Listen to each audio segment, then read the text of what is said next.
Et bienvenue sur la chaîne Rotamagus Figurines. Aujourd'hui, on fait un petit débrief des informations qu'on a eues sur le Clash of Kings 2022. Et avec moi, je vais avoir Lef qui est venu avec moi en Angleterre, enfin au Pays de Galles, pour faire le tournoi du Clash of Kings 2021. Donc, comment vas-tu, Lef? Bah écoute, moi ça va bien. Bien remis de nos aventures en territoire britannique.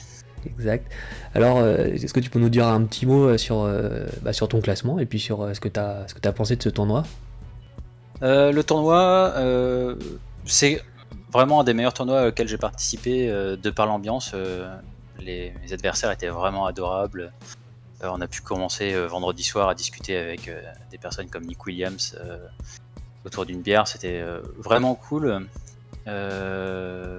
Je veux dire d'autres. Mon classement, donc j'ai été 29e, ce qui est bien sans plus, hein, c'était le premier tiers, mais étant donné que j'avais quasiment pas joué depuis presque 6 mois, me concentrant un peu sur d'autres aspects de ma vie et la peinture, et sachant que le mardi soir, je sais que ça va en faire tiquer d'autres, je fais du sport, donc je ne peux pas trop participer à ce qui se passe sur le Discord. Mais non, du coup 29e pour aussi peu d'entraînement, j'étais assez content de moi. Et c'est quoi ton armée? Donc j'ai joué Force des Abysses avec 6 régiments de succubes et beaucoup de furtifs. Je n'avais qu'un seul, j'avais que le Puits des âmes qui n'était pas furtif. Très solide, Il n'y hein, avait Puits pas des âmes. tant plutôt solide le Puits des âmes. Après il coûte cher, donc je sais pas si je vais le garder ou pas. Donc avec les modifications annoncées et à voir avec la sortie, hein, mais du Clash of Kings, enfin du livre Clash of Kings 2022, on verra. Mais non, ça a plutôt bien marché, malgré le fait qu'il n'y ait pas eu tant de tirs que ça. Mais l'entrave, par contre, ça a été très très fort. Eh ben merci, et on va commencer directement dans le vif du sujet, donc avec le premier, les premiers éléments qu'on a reçus sur le Clash of Kings 2022, normalement qui devrait sortir courant novembre. Donc on commence avec les Basiléens. La règle des Basiléens, c'est les Eloi, les Ureloi et Julius, le dragon des cieux. Ces 3 unités vont gagner Ferveur divine, qui fait que toutes les unités de base possédant le mot-clé humain, engagées dans la même mêlée que l'unité avec Ferveur divine, bénéficiera de élite en mêlée. Donc personnellement, ce que j'en pense, c'est très contextuel. Faut réussir à faire des charges combinées. Ça peut être assez fort, hein, le fait de rajouter un 7ème potentiel dégâts, c'est pas anodin, à Elite. Je trouve que ça ressemble beaucoup à ce qu'il y avait en V2 au niveau de la formation. Il y avait une formation où tu avais un de ces personnages là et tu donnais l'élite aux Eloi qui étaient avec. C'est pas mal parce que mine de rien c'est assez fort, c'est un bonus gratos quand même, et comme c'est comme des personnages Eloi qui vont charger souvent avec des Eloi, ça donne élite à tout le monde. Ça peut faire quand même des unités de volant vraiment très très fortes. Donc pour la deuxième amélioration, donc c'est pour les berserk, c'est pour les nains. Donc il y a une augmentation du nerf sur les régiments, donc les régiments à pied de nains, de 15 pour les troupes et de 18 pour les régiments. Il gagne aussi la règle Slayer. Donc Slayer, donc ça veut dire pourfendeur, hein, si on doit le traduire. c'est un D6 en plus contre les monstres. Ouais, c'est ça va être contre les monstres. Alors, il le dit dans la vidéo que la plupart ont D3 et que les berserk seront les seuls à avoir D6. Alors c'est une amélioration quand même qui est la bienvenue, parce que vraiment les berserk à pied étaient vraiment pas très bons. Surtout qu'ils coûtaient pas si peu cher que ça par rapport à ceux qui étaient sur blaireau, et au final pour quelques points de plus vous avez les blaireaux et tout ce que ça a comme avantage d'être une cavalerie. Donc là ça peut devenir intéressant. Alors faut voir aussi que c'est aussi un avantage pour les nains libres qui jouent berserker, et contrairement aux nains impériaux où le berserker est en irrégulier, chez les nains libres il débloque des choix. Donc il y a possibilité sans doute de faire des armées entièrement berserk dans l'avenir.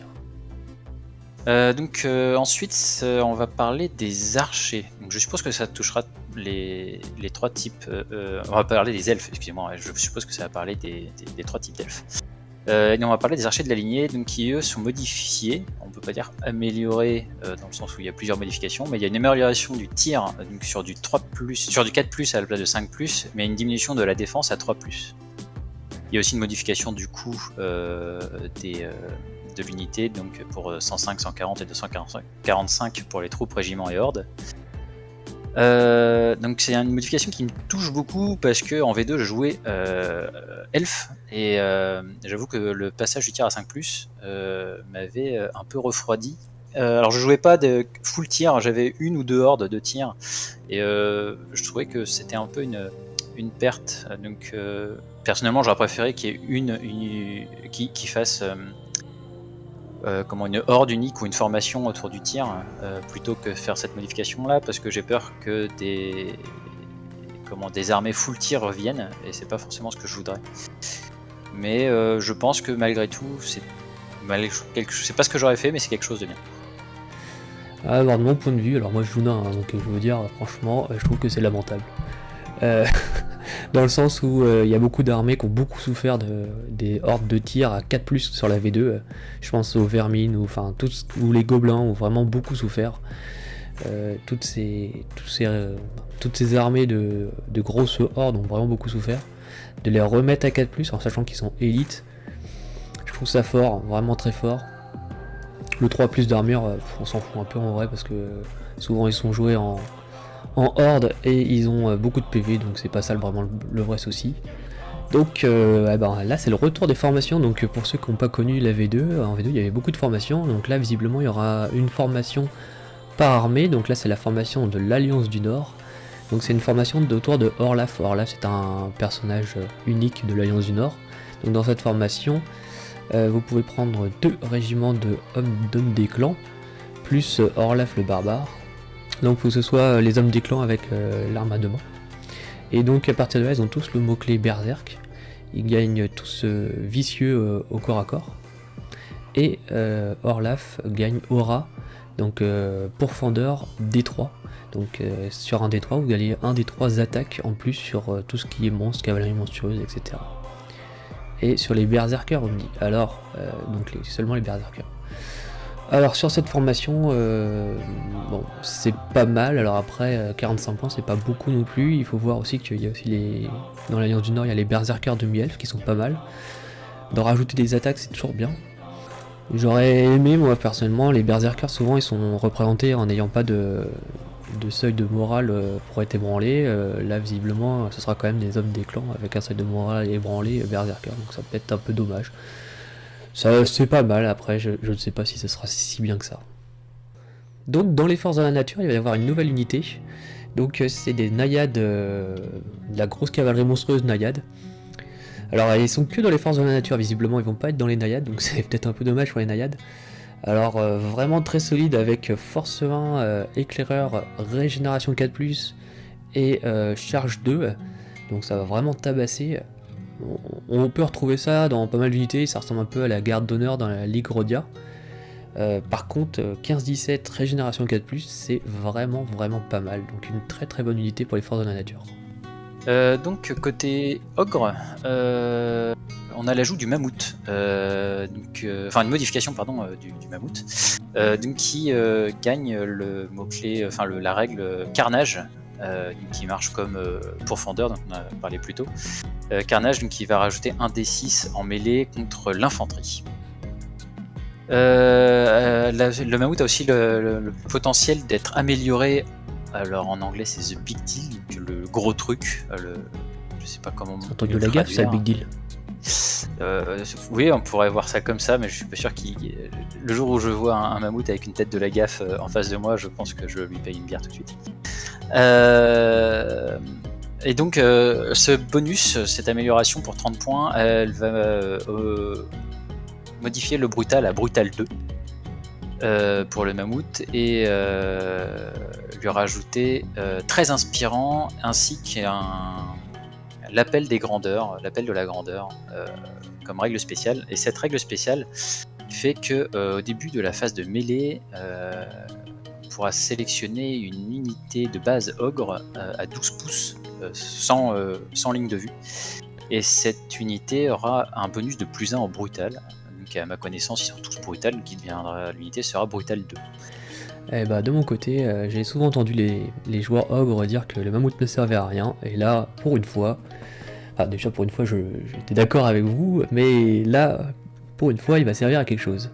Le verre inspirant, c'est vraiment pas mal du tout parce que mine de rien, les inspirants chez les ogres, c'est toujours calvaire parce qu'avec les persos, c'est toujours des gros persos, donc avoir des gros persos derrière pour juste motiver, c'est un peu galère. Et puis d'avoir Brutal 2, ça fait plaisir, et puis d'avoir des attaques supplémentaires pour éclater de l'infanterie, ça fait plaisir. Donc là, je pense que le mammouth devient vraiment compétitif et peut revenir sur les tables de jeu des ogres. Et donc, bon, ça revient un peu comme le mammouth, c'est un personnage qu'on voyait pas souvent, donc le Korra géant. Donc attention avec actuellement le changement climatique pour lui. Donc visiblement, il va gagner donc pourfendeur D6, donc comme les berserk. Donc un D6 en plus contre les monstres, donc c'est pas mal. Et il va aussi changer, à la place d'être D6 plus 6, il va être D6 plus 8. Donc c'est aussi un personnage qu'on voyait jamais jouer. Et bon, c'est mieux à ce qui va être plus joué peut-être. Donc ensuite pour les nains abyssaux, on a l'hôtel infernal, donc Elfane, qui a une diminution de son coût de 15 points, donc qui passe de 280 à 265, et qui gagne Carnage D6. Je pense que mon ami Quentin sera d'accord avec moi, c'était une unité qui était pas si mal. Le fait qu'elle ait un bonus, je pense qu'on va beaucoup l'avoir joué selon moi, parce que c'est quand même un titan qui donne aura brutale aux nains, charge 2, force 2, tout terrain vicieux, avec du tir. Donc je pense que il n'y a pas forcément besoin quelque part. Ouais, je te rejoins totalement. Je pense que lui, il était cher, soit, mais il était déjà très très bien comme il était. Là, moins de points, plus de dégâts, bon. Donc alors, pour Empire de Poussière, un nouveau régiment, donc c'est les naïades, c'est les worms naïades, qui sont transformés en squelettes. C'est assez courant qu'on voit dans Empire de Poussière des régiments des autres armées arriver dans Empire de Poussière en squelette ou en mort-vivant. Donc c'est assez marrant. On a l'impression que c'est un mix entre les worms de l'armée du Trident et la nouvelle de la Force de la Nature. Elle a l'air pas mal quand même, 24 attaques sur 4+, alors après elle a que force 1, elle a quand même l'éclaireur, donc c'est pas trop mal, à voir ce que ça donnera sur le terrain. Personnellement, je trouve que l'ajout, comparé à l'ajout de Force de la Nature, j'ai l'impression que celle-là est beaucoup moins forte. Alors 18 sur 3+, ou 24 sur 4+, ça se rejoint, hein, c'est la même espérance. Mais l'autre avait quand même charge fracassante 2 que celle-là n'a pas. C'est régénération 4. L'autre avait régénération 4 aussi. Celle-là défense 5. C'est le bonus qu'elle a effectivement. Sinon, une chose en plus qu'il dit à l'oral, le monsieur, ça a été un rajout aussi qui a été motivé par c'est une unité qui était présent apparemment en V2. Et que les gens avaient des régiments en fait, des régiments et des hordes de cette unité qui voulaient revoir sur pouvoir les rejouer en fait tout bêtement. Ouais. Il y avait des figurines Warhammer qui correspondaient à ce genre de figurines, effectivement, de serpents squelettes. Donc ensuite pour la force des abysses, nous avons une modification de Chronéas. Alors Force des Abysses, c'est l'armée que je joue, donc je suis plutôt content de cette modification. Une Chronéas coûtera 10 points de plus, mais passera d'une probabilité de toucher en mêlée de 4+, à 3+. Il y a également un ajout d'une nouvelle règle. Pour chaque point de dégâts donc, que fait Chronéas en mêlée, on peut soigner une seule unité de base située à 6 pas jusqu'à 3 points. Donc c'est une sorte de drain de vie 3, mais sur une unité à côté plutôt que sur Chronéas lui-même. Donc on peut pas le faire sur Chronéas lui-même. J'aime bien la modification, j'aime bien le côté soin des autres, donc surtout dans mon armée où je joue un puits des âmes, ça s'ajoutera parfaitement, donc j'ai hâte de pouvoir le tester. Ensuite on passe au gobelin, donc une nouvelle unité, c'est une unité unique gobelin, une unité de berserker, avec brutal, force 1 et charge D3. Ça ressemble beaucoup aux unités berserk, on peut retrouver ça chez les royaumes humains, par exemple les fanatiques, etc. En moins bien. Donc maintenant pour les cauchemars, une modification au portail du désespoir. C'est une option qu'on peut rajouter donc pour 35 points, l'ajout de radiance de vie. La suite du texte, je pense, c'est suite à un errata, il le rajoute, mais dans le livre français, ça se lit déjà pareil. Et donc pour les morts vivants, une nouvelle formation, donc avec 2 légions de zombies et un chancre sanguinaire.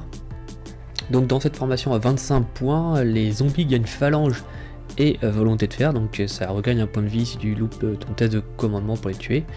Et le chancre sanguinaire gagne la règle spéciale ralliement. Uniquement sur les 2 sur les 2 légions de zombies. C'est bien si phalange ça sert à quelque chose parce que rajouter quelques points de vie à des zombies qui se font éclater par 10 dégâts par 10 dégâts, bon ça va pas changer non plus la face du monde. Mais s'il y a beaucoup de volants, s'il y a beaucoup de cavalerie, phalange sera vraiment fort. Donc ensuite, chez les orques, donc on a aussi une formation pour 30 points. 20 points pour le tambour de guerre et 5 points pour chaque régiment de chariot. Donc le chariot de guerre devient un mage, un lanceur de sorts de niveau 1 et a le sort Penchant. Mélopée du fléau, tout à fait, 2, donc qui pourra donner +1 force dévastatrice pour les unités autour, et toutes les unités de la formation gagnent une nouvelle règle, c'est que, à moins d'être sauf s'ils sont désordonnés, ils ont carnage D3 et pourfendeur D3, donc à la fois sur l'infanterie et sur les monstres, ils vont avoir un bonus de dégâts. Ouais, c'est à mon avis une très bonne formation. On voit pas suffisamment de chars orques et pourtant ils en ont 3 sortes différentes et ils sont plutôt bien, donc ça va accentuer ça de voir peut-être plus de chars orques. Donc ensuite pour la confrérie Horde des Frères de la Marche, nous avons également une formation. Donc ici nous avons un haut paladin sur dragon qui devient Sir Roderick Demonbane, pourfendeur de démons. Et 2 régiments de chevaliers paladins qui deviennent les défenseurs de la droiture. Donc cette formation elle coûte 50 points en tout, 5 points par régiment et 40 points pour le dragon, et toutes les unités gagnent brutal et le paladin sur dragon gagne c'est terreur. Pas de terreur, c'est enveloppe de mort. Ça fait 1 dégât tous les tours autour de toi. Ah, c'est le lance-feu de ses morts. Et oui, voilà. Donc c'est cher. Alors le voile de mort c'est fort, hein, mais malgré tout 50 points pour tout ça, ce qui est déjà des unités qui coûtent très cher à la base, hein, le paladin sur dragon c'est 310 points. Ça commence à faire un paveton qui coûte cher. Et donc là c'est un nouveau personnage pour l'ordre de la Date Verte. Donc pour ceux qui ont joué à Warhammer, il y avait un personnage, c'est les Bretons, qui s'appelait Sinop, et là je pense qu'ils ont reproduit exactement ce personnage là. Donc la régénération à 4+, le fait qu'il puisse charger dans les terrains difficiles sans malus, parce que dans Warhammer il était régénération aussi et qu'il était fantomatique, donc il n'avait pas de malus aussi dans les couverts. Donc là en plus il donne un ralliement sur l'eau sacrée, ce qui est quand même vraiment bien parce qu'il y a beaucoup d'unités dans cette armée avec eau sacrée. Donc vraiment un très très bon perso, 7 attaques sur 3+, vraiment solide, en plus il est inspirant.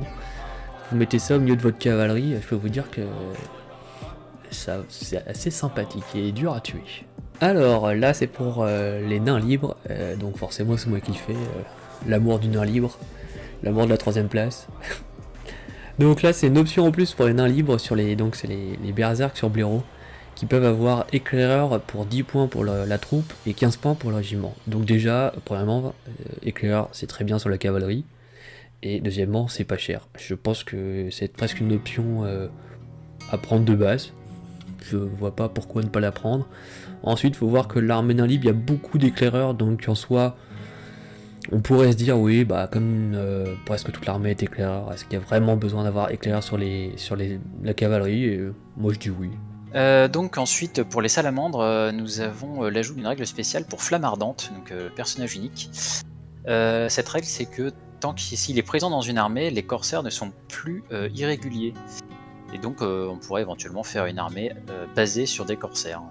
Donc, je trouve ça assez rigolo de pouvoir faire une armée à thème. Donc ensuite pour les elfes sylvains, donc on a l'Archwraith, donc le spectre suprême, qui reçoit une amélioration qui dit que c'est... la défense passe à 4+, sachant qu'elle était à 3+, et il y a l'option pour 20 points qui est unique, qui fait une aura charge fracassante pour les spectres du bosquet. Personnellement, je trouve ça intéressant parce que les elfes sylvains, c'était pas souvent joué, donc pouvoir avoir une amélioration de ce type d'unité que je n'ai littéralement jamais vu. Ensuite, pour la hard, un nouveau personnage unique. On peut dire que c'est une équivalence de dragon, grosso modo. Il vole, vitesse 10, très motivant.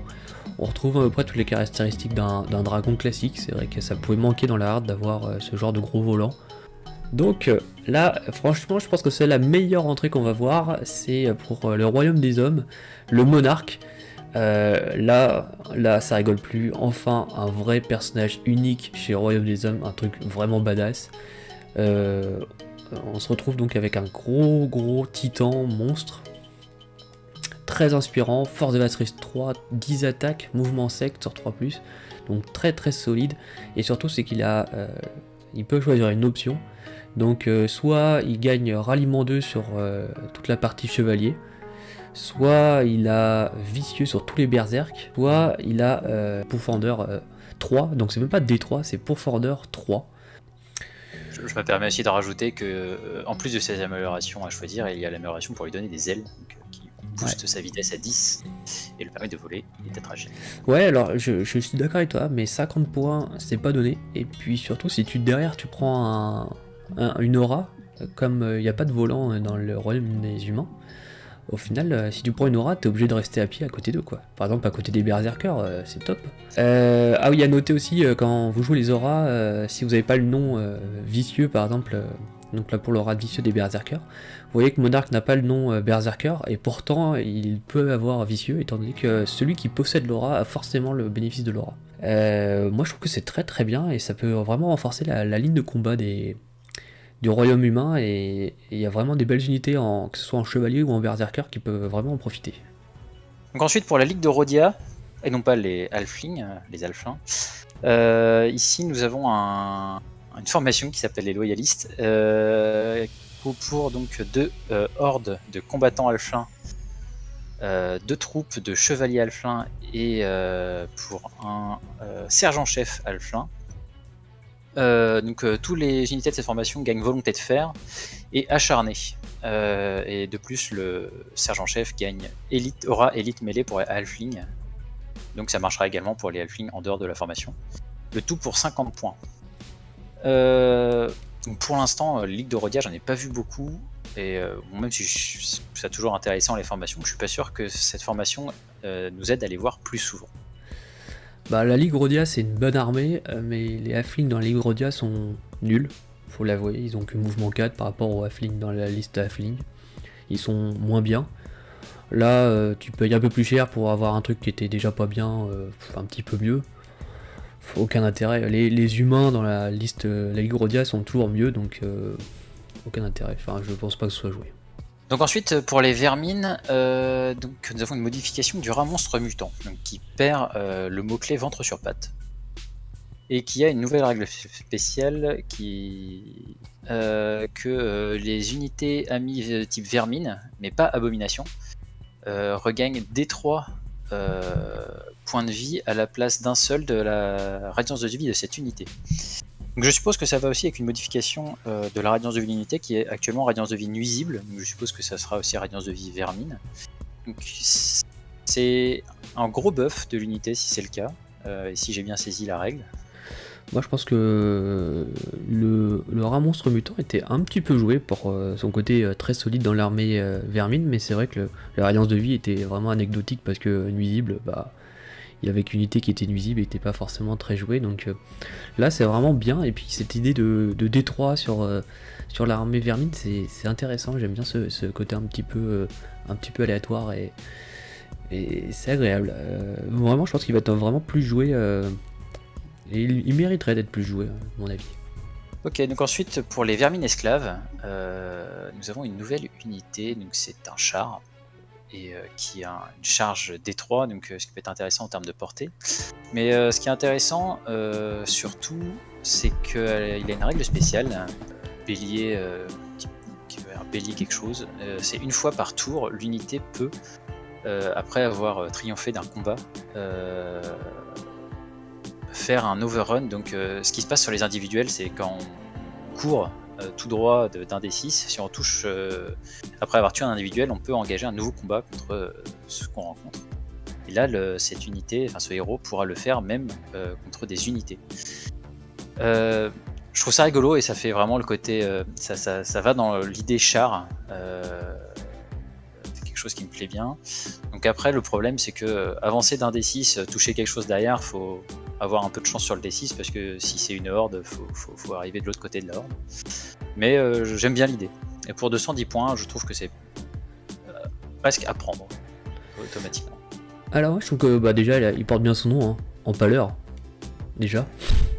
Non, oui, l'unité est vraiment pas mal. Alors c'est vraiment avec Carnage, c'est vraiment comme la règle spéciale Carnage D6, c'est vraiment un tueur de troupes, quoi. Donc c'est vrai que les Vermines Esclaves avaient pas forcément beaucoup d'unités, de héros uniques. Là ça en rajoute un, qui est vraiment pas mal du tout, donc ça fait plaisir. Et cette petite règle spéciale, elle est vraiment sympa, même si je pense qu'elle va être dure à appliquer, parce qu'à partir du moment où tu touches une unité, faut au minimum faire 4 pas pour toucher un truc de l'autre côté, quoi, le temps de traverser l'unité qui est morte et arriver de l'autre côté. Donc c'est peut-être plus gadget qu'autre chose, mais c'est toujours une règle sympa. Donc la prochaine amélioration, c'est pour les Varangur, donc c'est les Ravageurs, donc qui vont avoir comme règle en plus une charge de D3, qui a souvent sur tous les berserk, etc. Et de plus, leur coût en points pour leur option de vol de vie va passer c'était 15 points pour la troupe et 20 points pour le régiment à 5 et 10, donc c'est vraiment un go up. Une unité très très solide qui va être encore plus solide. Donc ensuite, on va parler des Elfes du Crépuscule avec les Sentinelles des Clairières de la Lignée qui ont une modification qui change quand même relativement drastiquement selon moi. Ce ne sera pas forcément le cas pour tous les elfes, ce sera des changements différents pour tous les elfes. Ici, qu'est-ce qui se passe? Une modification du nombre d'attaques qui passe de 8 et 10 à 12 et 10 et 12. Et la puissance d'unité aussi du régiment qui passe de 2 à 3. Les prix sont inchangés. La probabilité de toucher au corps à corps passe de 4+, à 3+, qui est un bon bonus. Et comme ajout en plus, il y a la perte du tir stable, excusez-moi, et donc ce qui change pas mal la façon de jouer de l'unité. Et aussi un ajout qui est l'équivalent de l'objet du marteau des forces constantes, qui est que quelles que soient les modifications, on tape toujours sur du 4+. Personnellement, je trouve ça intéressant. Par contre, ça change drastiquement la manière de jouer l'unité selon moi. Le fait de perdre tir stable retire un côté harass qui était intéressant. Par contre, ça commence vraiment à taper fort au corps à corps. Moi de mon côté, je trouve que l'unité est clairement mieux que les sentinelles de la clairière de la ligne. Pourquoi? Parce qu'au final, le tir stable, c'est assez gadget, surtout quand t'as scout, quoi. T'avances un petit peu et à partir de là, tu te positionnes et tu sauces. Franchement, l'unité est vraiment forte et t'as vraiment pas envie de te pointer à 12 pas d'elle ou à peu de charger. Et sur des unités qu'on défense 5 ou 6, de toujours blesser sur 4+, c'est vraiment sympa. J'espère que vous avez apprécié ce revue des règles annoncées en français dans le texte. Et puis je pense en faire un autre avant la sortie du bouquin. Et puis une fois le bouquin sorti, on fera, je pense comme l'année dernière, une revue avec plusieurs joueurs expérimentés du jeu pour savoir ce qu'ils en pensent, les points forts, les points faibles. Donc voilà, et puis oubliez pas le petit like, ça fait toujours plaisir, un petit abonnement si vous n'êtes pas abonné, et puis bonne partie sur les tables de jeu.